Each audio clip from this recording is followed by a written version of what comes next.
Plusieurs croient que le bégaiement est causé par la gêne, la nervosité ou même un traumatisme psychologique. Mais c'est faux. La plupart des chercheurs aujourd'hui s'entendent pour dire que la personne naît avec une prédisposition génétique pour le bégaiement. Ça peut être quelque chose de familial. On retrouve 50% des gens qui ont d'autres membres de leur famille qui bégayent.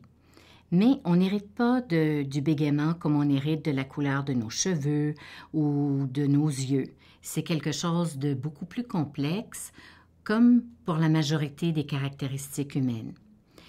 Il reste qu'il y a environ la moitié des personnes qui n'ont pas d'autres membres de leur famille qui bégayent.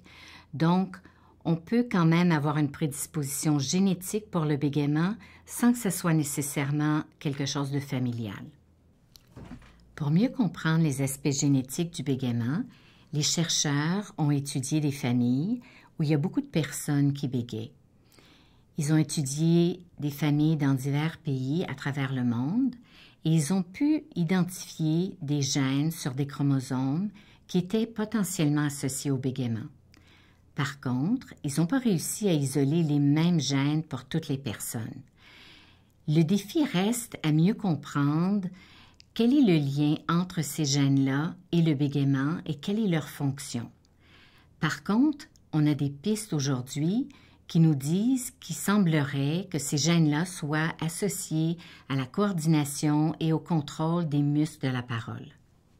Une autre façon d'étudier la part de la génétique dans le bégaiement est d'étudier les jumeaux, et particulièrement les jumeaux identiques ou monozygotes.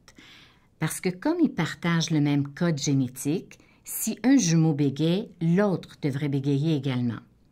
Or, les chercheurs ont trouvé que c'est vrai pour à peu près 8 jumeaux sur 10.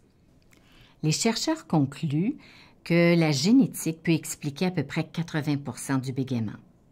Il reste une faible partie qui n'est pas encore expliquée, qui représente peut-être 15 ou 20% de ce problème de parole, qui pourrait peut-être être expliqué par d'autres causes.